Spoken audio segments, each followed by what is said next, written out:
Hello student, आज आपको बताने वाले हैं पंच के बारे में। स्क्राइबर के बारे में पढ़ चुके हैं। स्क्राइबर से लाइन ड्रा की जाती है और पंच के द्वारा क्या करते हैं, पंच को उस ड्रा की गई लाइन को पक्का करते हैं।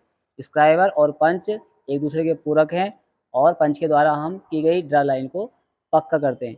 ठीक है, पंच एक मार्किंग टूल है। ये हार्ड एंड टेम्पर्ड होता है। ये पूरा हार्ड एंड टेम्पर्ड नहीं होता है। जो पॉइंट वर्किंग वाला होता है वही इसका पॉइंट हार्ड एंड टेम्पर्ड होता है। इसके भी बीच में नलिंग की होती है और ऊपर वाला जो हेड होता है वो भी इसका थोड़ा सा हार्ड किया जाता है, ताकि हम जब हैमर से स्टिक करते हैं तो उसको बेयर करने की उसमें थोड़ी क्षमता होनी चाहिए। तो आइए लेट्स गो, स्टार्ट करते हैं। पंच क्या होते हैं?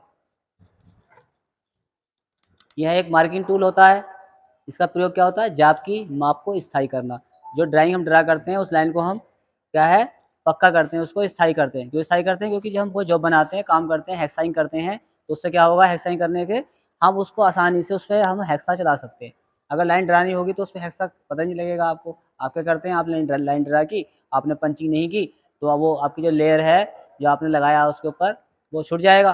पता नहीं लगेगा आपने कहाँ पे होल करना है, कहाँ पे आपने कटिंग करनी है। तो इसलिए पंच से पंचिंग करना बहुत ही आवश्यकता है। अब चलते हैं पंच के प्रकार। पंच के प्रकार जो है वर्क के अनुसार अलग अलग होते हैं, शकल के अनुसार अलग होते हैं, लेकिन सबका वर्क एक ही होता है, पंचिंग करना। ठीक है, पहला है पंच के प्रकार में सेंटर पंच। जैसे इसके नाम से विदित है, सेंटर पंच। इसका जो मुख्य कार्य होता है, वो सेंटर पंच का मुख्य कार्य होता है, जब हमें ड्रिल करना होता है किसी प्लेट में, किसी जाब में, तो ये क्या करता है, ड्रिल को क्या है, रास्ता देने के लिए, उसका पॉइंट पकड़ने के लिए सेंटर पंच का इस्तेमाल किया जाता है। सेंटर पंच इसलिए बोलते हैं क्योंकि इसका जो एंगल होता है वो 90 डिग्री का होता है। जैसे कि ये आपको स्ट्रेट लाइन देख रहे हैं और ये एंगल 45, ये एंगल 45, इंक्लूडिंग एंगल कितना हो गया, 90 डिग्री। तो उसका जो पॉइंट होता है सेंटर पंच का, बिल्कुल वो सेंटर में होता है। जैसे आप चित्र में देख रहे हैं, इसमें ऊपर वाला ये हेड वाला हिस्सा है, नीचे बीच वाला हिस्सा इसका बॉडी वाला हिस्सा होता है, आगे वाला हिस्सा टेपर्ड होता है और ये बीच में नीचे साइड में ये सारा इसका एंगल्स होता है। हर पंच का अलग अलग एंगल होता है, कार्य के अनुसार इसके पॉइंट अलग अलग होते हैं। ठीक है, इनकी यह मोटाई, आगे से जो मोटाई लगभग 3 से 4 mm हो सकती है और ये आपके क्या है, 4 से 5 या 5 से 10 mm तक के पतले तार या मोटाई की रॉड के ये बनाए जाते हैं। इनको हम क्या करते हैं, आगे से हार्ड और टेम्पर्ड करते हैं। थोड़ा सा इसको यहाँ से भी सॉफ्ट हम थोड़ा सा इसको हार्ड करते हैं। ठीक है, और बीच वाला हिस्से में नलिंग इसलिए होती है जिससे कि हम आसानी से इसको पकड़ सकते हैं। जब वर्किंग टाइम में क्या होता है, हाथ से फिसल सकता है। और नलिंग होती है, तो नलिंग क्या होती है, नलिंग की जो क्या है, जो नलिंग होती है, नलिंग का जो फ़ायदा है, ये ग्रिपिंग पावर बढ़ाती है, क्योंकि इसमें स्क्वाड कटे होते हैं, जगह इसमें इसमें चौकोर खाने बने होते हैं, तो उससे हमारी ग्रिपिंग पावर बढ़ जाती है। अगला पंच है सेंटर पंच। आपको बता दिया हमने क्या है, इसका यूज क्या है, ड्रिल को सेंटर देना और इनकी लंबाई 100 से 10 mm की जो है लंबाई में होते हैं और 10 mm क्या होता है, इनकी मोटाई लगभग होती है, 10 mm डाया। उसके बाद एंगल 90 डिग्री होता है, पॉइंट डाया इसका 6 mm का होता है। जैसे आपको मैंने दिखाया अभी, ये एक तरह से ये पंच है। ठीक है, ये पंच देख रहे हैं आप, इसमें ऊपर वाला हेड वाला हिस्सा है, ये आपका बॉडी वाला हिस्सा है और ये टेपर्ड वाला हिस्सा है। आगे ये आपका पॉइंट, आपका जो पॉइंट है ये आगे वाला हिस्सा, ये आपका जो वर्किंग कंडीशन वाला हिस्सा होता है।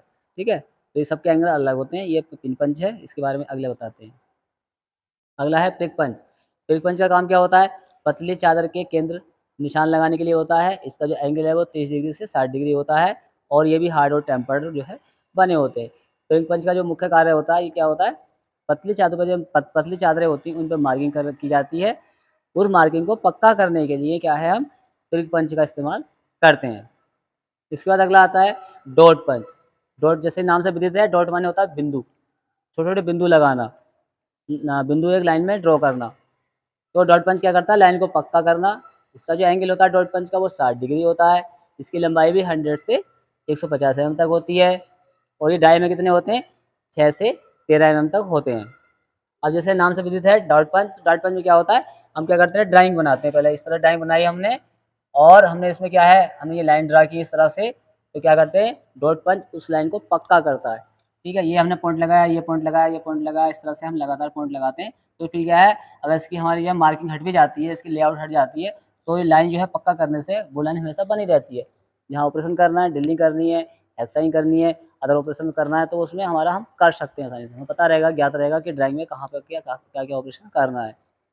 खोखला पंच, जैसे नाम से आप पता लग रहा है कि खोखला माने खोखला होगा, अंदर से खोखला पंच होगा। इसको बोलते हैं होलो पंच।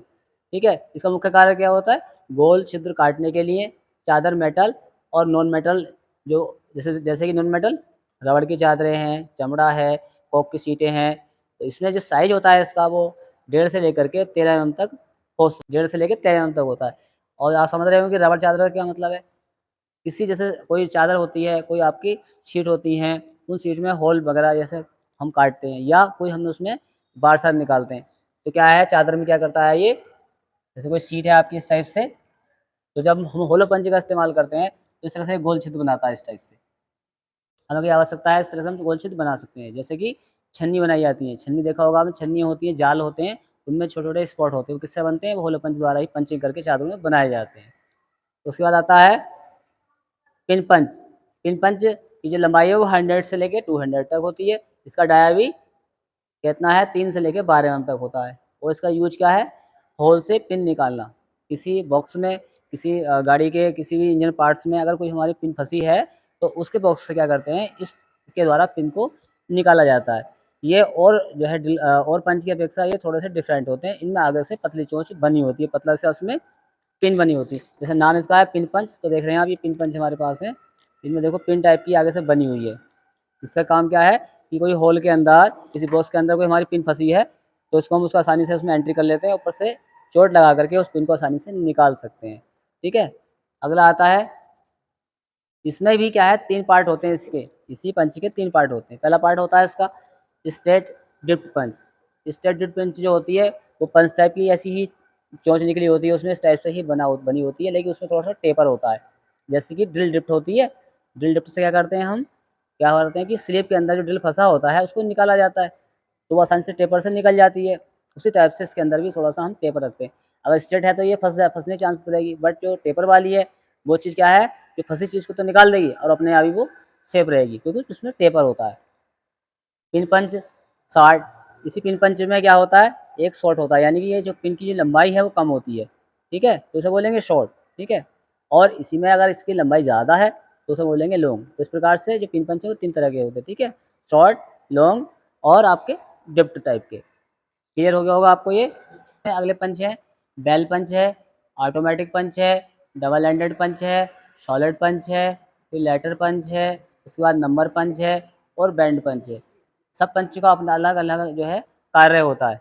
तो ऊपर वाला जो पंच है आपका बेल पंच है। बेल माने जैसे कि बेल मतलब घंटी पंच होता है। घंटी पंच की जो विशेषता होती है वो क्या होती है? घंटी पंच जो होते हैं इसका काम क्या होता है? इसका मुख्य काम होता है गोल जाब जो होती हैं, राउंड जाब होती हैं, उनका सेंटर निकालना, केंद्र निकालना। सेंटर केंद्र निकालना। इसका काम क्या होता है कि ये क्या होता है इस टाइप से होता है, उसमें ऊपर एक ये स्प्रिंग टाइप लगी होती है और ये इस टाइप से होता है, यहाँ पे क्या है गोल रॉड आ जाती है इस टाइप से। इस टाइप से गोल रॉड आती है, इसमें यहाँ पे पंच लगा होता है। ऊपर से क्या होता है इसमें एक स्प्रिंग लगी होती है, उसको हम खींचते हैं तो उसके स्टिक से क्या होता है, जब स्टिक लगती है ज़ोर से, तो इसके केंद्र में सेंटर में क्या है पंच लग जाता है। तो इसका जो मुख्य कार्य बेल पंच का, इसका मुख्य कार्य गोल जावों के बीच में केंद्र लगाना होता है। और इससे एक फ़ायदा है कि आसानी से जल्दी से हम, जैसे कि हम मार्किंग करते हैं, उसमें समय लग जाता है सेंटर निकालने में, इसमें जल्दी से सेंटर लग जाता है। जिस प्रकार से कॉम्बिनेशन सेट में आपको दिखाया था हमने कि किसी जॉब का सेंटर कैसे निकालते हैं, तो वो सब एकदम आसान वर्क होते हैं काम करने के प्रति। अगला है इसमें ऑटोमेटिक पंच। जैसे आप इसके नाम से विदित है कि ऑटोमेटिक सिस्टम में क्या है, जैसे बेल पंच होता है इसी का समरूप होता है।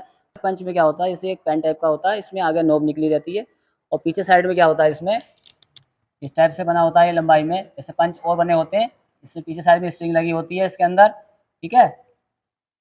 इसमें भी स्प्रिंग को पीछे खींचते हैं, घुमाते हैं, तो इसकी जो नोब है आगे निकल जाती है और पीछे घुमाते हैं तो पीछे को चली जाती है। इसके द्वारा भी हाथ के द्वारा, ठीक, किसी मेटल्स पे जिसमें ड्राइंग की हुई है, आपने ड्रा की हुई है, उसमें पंच हम लगा सकते हैं। अगला आता है डबल एंडेड पंच। इसका काम क्या होता है? इसका डबल एंडेड से नाम से भी देते हैं डबल एंडेड। इसका एक फ़ायदा है कि डबल एंडेड पंचेज़ में, इसमें एक ही पंच के बिंदु पर इसके बराबर में 2 बिंदु होते हैं और दोनों के बिंदुओं के बीच में स्पेस होता है, वो स्पेस जो है 3 से 5 एमएम के बीच में होता है। इसका फ़ायदा क्या होता है कि जब हमें पंच लगाना होता है, जैसे आपका ये प्लेट है, इसमें हमने पंचिंग करनी है, ठीक है? ये हमने लाइन ड्रा की हुई है, ऐसे पंच करना है, तो एक बार में एक पंच ये मारेगा, एक पंच यहाँ मारेगा, एक पंच यहाँ मारेगा, एक पंच, यानी कि एक बार में डबल वर्क। तो इसलिए डबल एंडेड का फ़ायदा है, वर्क जल्दी होता है, काम पंचिंग वर्क जल्दी हो जाता है। उसके बाद आता है सॉलिड पंच। सॉलिड पंच क्या है? जैसे आज के नाम से आप समझ रहे हैं कि सॉलिड माने ठोस ही होगा। सॉलिड पंच किसे कहते हैं? सॉलिड पंच वो पंच होता है, ये और पंच की अपेक्षा टेपर में नहीं होता है। क्या होता है थोड़ा-सा ये, आगे से ये पंच होते हैं, आगे से पंच में ये एकदम टेपर नहीं होता, ये आपका आगे से एकदम ये बिल्कुल एक तरह से सीधा टाइप का होगा ऐसे करके, ठीक है, ये ऐसे टाइप का गोलाई में होगा। इसका फ़ायदा क्या है सॉलिड पंच का? सॉलिड पंच हमेशा किस काम में आते हैं? कोई चादरें वगैरह होती हैं उसमें पंच करने के लिए आता है, जैसे कि रिवेटिंग करनी होती है, 2 चादरों को आपस में जोड़ना होता है, तो वहाँ पे नीचे नट रख लेते हैं, ऊपर सॉलिड पंच मारते हैं, तो उसमें डायरेक्टली छेद हो जाता है। दूसरा फ़ायदा इसका ये है कि जहाँ पे मेटल्स को हम गर्म करते हैं, उसमें छेद करने होते हैं धातुओं में, तो हम सॉलिड पंच से ही करते हैं। जो देखा होगा आपने लोहार होते हैं, वो संडासी से ऊपर रखते हैं इसको और ऊपर से चोट मारते हैं गर्म वाली मेटल में और उसमें क्या मेटल के अंदर छेद हो जाता है, फिर वो आसानी से उसको संडासी से निकाल लेते हैं। अगला आता है लेटर पंच, ABCD या ये आ बा इस टाइप के जो हैं हमारे, ये इसे बोलते हैं अक्षर पंच। इसका फ़ायदा क्या होता है? जब आप जॉब बनाते हैं, मार्किंग करना होता है, क्या करना होता है, जो बनाया आपने फिनिश कर दिया, अब क्या करेंगे आप उसको आपको मार्किंग करनी है, अपनी अपना नंबर लगाना है, तो आप क्या है अक्षर पंच का यूज़ करेंगे। किसी का नाम कुछ है, किसी का नाम कुछ है, तो अपने नाम का अक्षर का वो लेटर अक्षर लेकर ये लेटर लेंगे और उस पे जो पे पंच कर लेंगे। है नंबर पंच, नंबर मतलब होता है 1 2 3 4 इस टाइप से नंबर्स होते हैं, इन नंबर्स के लिए होता है। बैंड पंच, बैंड पंच क्या होते हैं? बैंड पंच जैसे होलो पंच होता है, फोगला पंच होता है, उसी टाइप का ये पंच होता है। बस का फ़र्क क्या होता है, ये पंच जो है होलो पंच की अपेक्षा क्या है, इसका जो आगे वाला हिस्सा है ये थोड़ा ब्रॉड होता है, ठीक है। इससे क्या है हम बड़े बड़े वार्शर या बड़े होल किसी चादर में सीट में कर सकते हैं। तो इस प्रकार से आपने आज जाना कि पंच कितने प्रकार के होते हैं, किस मेटल के बने होते हैं। सारांश ये है कि पंच क्या है जिस जो बिंदु आपका कटिंग वाला होता है, जो बिंदु स्टक करने वाला होता है, जो वर्किंग पॉइंट होता है वो हार्ड एंड टेम्पर्ड होता है, बीच वाला हिस्सा जो बॉडी होती है वो नलिंग की होती है, ऊपर वाला हेड इसका हल्का सा चौकोर टाइप का होता है क्योंकि ऊपर स्टिक करना होती है और नीचे साइड में उसके एक पंच के अलग क्या होते हैं एंगल्स होते हैं, कोई 30 डिग्री है, किसी का 60 डिग्री है, किसी का 90 डिग्री है। स्टूडेंट वीडियो को लाइक करें, शेयर करें, कमेंट करें और चैनल को सब्सक्राइब कर लें। धन्यवाद।